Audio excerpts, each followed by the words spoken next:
হর হর মহাদেব, জয় মা কালী। ষষ্ঠে রবি বুধের বুধাদিত্য যোগ, পঞ্চমে শনি মঙ্গলের বীজ যোগ, চতুর্থে রাহু, অষ্টমে বৃহস্পতি। কেমন যাবে বৃশ্চিক রাশি ও বৃশ্চিক লগ্নের জাতক জাতিকাদের আগামী মে মাসটি, সেই সম্পর্কে আমরা এই ভিডিওটিতে বিস্তারিত আলোচনা করব। আলোচনাটি খুবই গুরুত্বপূর্ণ হবে, তাই আশা করব আপনারা পুরো ভিডিওটি দেখবেন, স্কিপ করবেন না। চলুন তাহলে আলোচনায় প্রবেশ করা যাক। প্রথমে দেখে নেওয়া যাক ব্যবসার দিকটা। আপনাদের রাশি ও লগ্নের সাপেক্ষে দশম ভাবে কেতু উপস্থিত থাকবেন পুরো মে মাস জুড়েই। দশম ভাবে কেতু আপনাদের মাঝে মাঝে কর্মক্ষেত্রে ছোটখাটো বাধার মধ্যে কিন্তু ফেলতে পারেন, কিন্তু দশম ভাবের অধিপতি রবি ষষ্ঠ ভাবে উচ্চ গৃহে মেষ রাশিতে 15ই মে পর্যন্ত অবস্থানের জন্য আপনারা আপনাদের সমস্ত কম্পিটিটরকে হারিয়ে এক নিজের আসনে নিজের জন্য তৈরি করে নিতে সক্ষম হবেন এবং নিজেদের কর্মক্ষেত্রে যথেষ্ট প্রশংসিতও হবেন। আপনাদের যারা বসেরা আছে তারা আপনাদের কাজে খুবই আনন্দিত হবে এবং প্রমোশন হওয়ারও 15ই মের মধ্যে একটা যোগ কিন্তু আপনাদের জন্য দেখা যাচ্ছে। যে সমস্ত বৃশ্চিক রাশি ও বৃশ্চিক লগ্নের জাতক জাতিকারা কোনো রকম প্রশাসনিক বিভাগে কর্মরত রয়েছেন, তারা 15ই মের মধ্যে কোনো জায়গায় উচ্চ পদ প্রাপ্তি হওয়ার সম্ভাবনা কিন্তু দেখা যাচ্ছে, বা তাদের বড় জায়গায় কোনো প্রমোশন হওয়ার সম্ভাবনা কিন্তু রয়েই যাচ্ছে। কিন্তু একটি কথা মাথায় রাখবেন, রাশি ও লগ্নাধিপতি মঙ্গল 11ই মে পর্যন্ত শনি যুক্ত হয়ে আপনাদের পঞ্চম ভাবে বীজযোগে আক্রান্ত থাকবেন। তাই মাঝে মাঝে বুদ্ধি বিভ্রাট কিন্তু আপনাদের ঘটতে পারে, বা হট করে কোনো ছোট কথায় আপনারা রিয়্যাক্ট করে ফেলতে পারেন। সেই দিকটা আপনাদের খেয়াল রাখতে হবে। যে সমস্ত বৃশ্চিক রাশি ও বৃশ্চিক লগ্নের জাতক জাতিকারা ব্যবসার সাথে যুক্ত রয়েছেন, তাদের জন্য সময়টা কিন্তু যথেষ্ট অনুকূল। সপ্তমভাবে শুক্র স্বগৃহ অবস্থায় 14ই মে পর্যন্ত অবস্থান করবেন, সুতরাং ব্যবসায় আপনারা অগ্রগতি কিন্তু দেখতে পাবেন। যে সমস্ত বৃশ্চিক রাশি ও বৃশ্চিক লগ্নের জাতক জাতিকারা কোনো রকম জামা কাপড়ের ব্যবসা, কোনো রকম গহনার ব্যবসা, বা কোনো রকম luxurious product, scent, snow powder ইত্যাদি, লিপস্টিক বা আন্ডারগার্মেন্টসের ব্যবসার সাথে যুক্ত রয়েছেন, তাদের জন্য সময়টা খুবই অনুকূল। 15ই মের পর শুক্র যখন অষ্টম ভাবে গোচর করে যাবে থেকে কিন্তু আপনাদের ব্যবসা একটু ডাউন এর দিকে এগোতে শুরু করবে। তবে আবার একাদশ ভাবের অধিপতি বুধ 15ই মের পর আবার আপনাদের সপ্তম ভাবে গোচর করবেন। আপনাদের অর্থনৈতিক যে ফ্লোটা, যে আপনার লাভটা দেখে থাকেন, সেটা কিন্তু বজায় থাকবে। অর্থাৎ আগামী মে মাসটি ব্যবসাদারদের জন্যও কিন্তু অনেক কিছু নিয়ে আসতে চলেছে। এবার দেখে নেওয়া যাক অর্থনৈতিক ভাগ্য আগামী মে মাসে আপনাদের কেমন হতে চলেছে। আপনাদের রাশি ও লগ্নের সাপেক্ষে দ্বিতীয় ভাবের অধিপতি বৃহস্পতি অষ্টম ভাবে অবস্থান করবেন।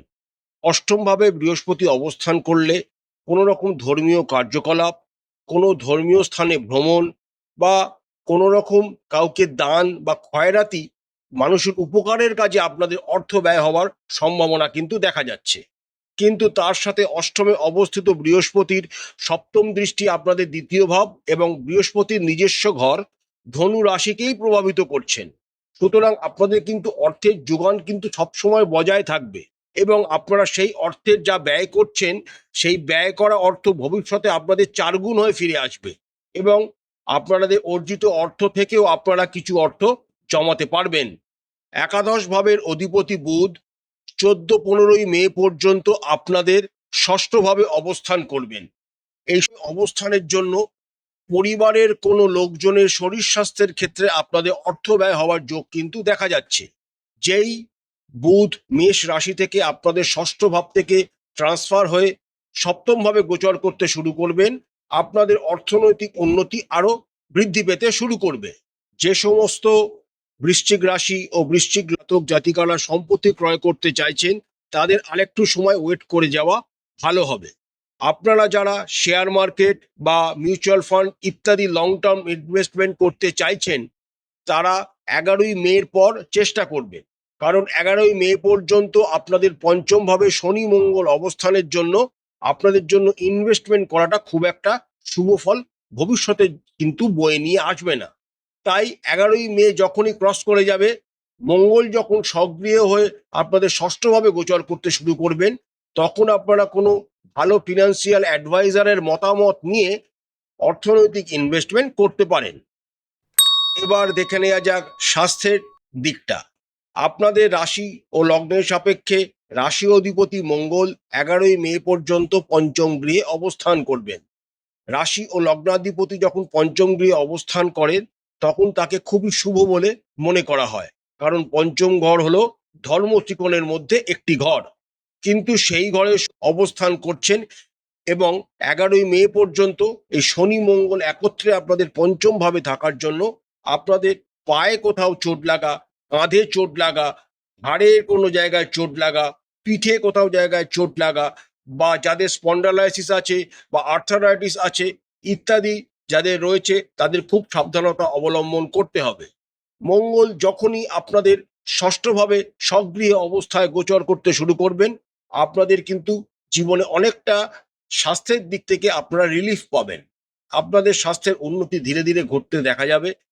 তবে অষ্টমভাবে যেহেতু বৃহস্পতি পুরো মে মাস জুড়েই অবস্থান করবেন, যাদের সুগার বা কিডনির কোনো সমস্যা আছে তারা পুরো মে মাস জুড়েই সতর্কতা অবলম্বন করবেন এবং ডাক্তারি পরামর্শ মেনে চলবেন। এবার আমরা দেখে নিই প্রেম ও বিবাহের দিকটা। আপনাদের রাশির সাপেক্ষে পঞ্চম ভাবে শনি মঙ্গল 11ই মে পর্যন্ত অবস্থান করবেন। ফলস্বরূপ প্রেম জীবনে কিন্তু কিছু বাধা বিঘ্নের সম্মুখীন আপনাদের 11ই মে পর্যন্ত হতে হবে। ইগোর কোনো সমস্যা, হট করে একে অপরের সাথে কথা বন্ধ, একে অপরের প্রতি মাঝে মাঝে যে কোনো ছোট ছোট কথাতেও অভিমান হয়ে যাওয়া ইত্যাদি সমস্যা আপনাদের কিন্তু হবার দেখা যাচ্ছে। 11ই মের পর আপনাদের অবস্থার উন্নতি ঘটবে এবং প্রেম জীবন আপনাদের সঠিক পথেই এগোবে।